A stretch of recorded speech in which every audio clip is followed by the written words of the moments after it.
Good afternoon, gentlemen. Happy Friday. Looking forward to getting to dive into what we're going to be talking about today. So we're going to be talking about a couple of things. One, I want to explain the medical paid time off. Two, just want to give kind of a brief public service announcement about how we do things as a team and how we're handling COVID. And then three, I want to talk about the second pillar of the hope, help, and humor paradigm. So we're going to talk about help really briefly. So I hope at this point you've taken the time to read through the PDF that Pete Hansen sent out yesterday. Medical paid time off is a really awesome thing that our company is doing to meet us where we are. Right now, everybody on our team is looking at that first 40-hour segment.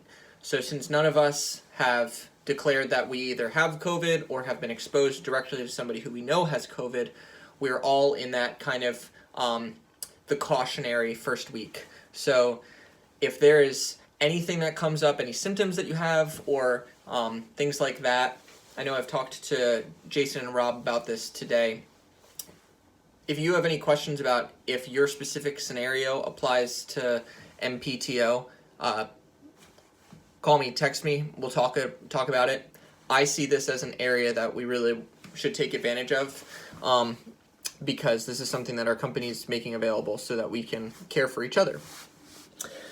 And in regards to how we would log that, as you see in the PDF, there is a code in ADP, just like your regular PTO, which will be available for timesheets. So just some things to keep in mind there. Then for the kind of public service announcement, two things have happened on our team. One is, on our IBR team that is, one is that Ben and Andy have asked everybody who can work from home to start working from home. So engineers, planners, things like that. We can ask ourselves why, especially why for you guys since your work is, on physical pieces. Part of that is to decrease the traffic through the shop.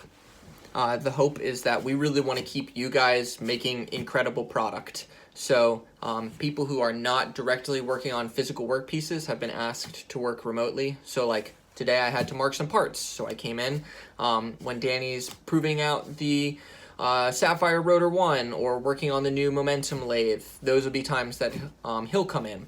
So we just want to be strategic about that.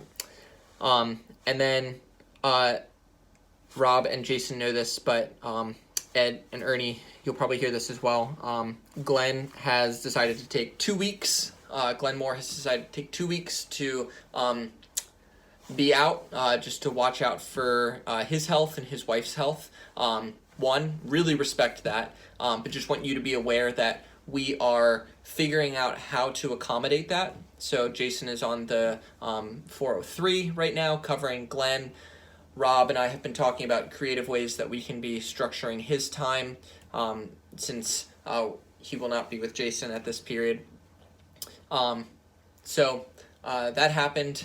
I think in the spirit of that, it would be good for us to take a renewed approach at being cautious just with how we're spacing ourselves around each other, covering your mouth when you cough. I think as just a tip to us, please don't assume, even if you're not worried about this, please don't assume that the person you're talking to isn't concerned about it. So, keep your space, be kind, but the dimension that I wanted to talk about today with hope and help and humor, I think this is a really awesome time when we can be helping each other. Think about it this way, like times like this, they shouldn't change who we are. And if they do, they should only make us better, right? Like all of the things we say we care about, all of the values that we have had ingrained in us, these are the times to live those out in a new and in a deeper way. This is not a time to give room for fear and to let a lower sense of self rule. Instead of giving room for fear, let's give room for help and for caring for other people. I was struck by something that I was listening to today, that we can be role models. Like, we can be small heroes, even on a local level, even if our effect is not known by anybody else. So kind of, I think we can do that in 4 dimensions. We can do that physically by, doing the things that the CDC is telling us that we should do. We can do that monetarily.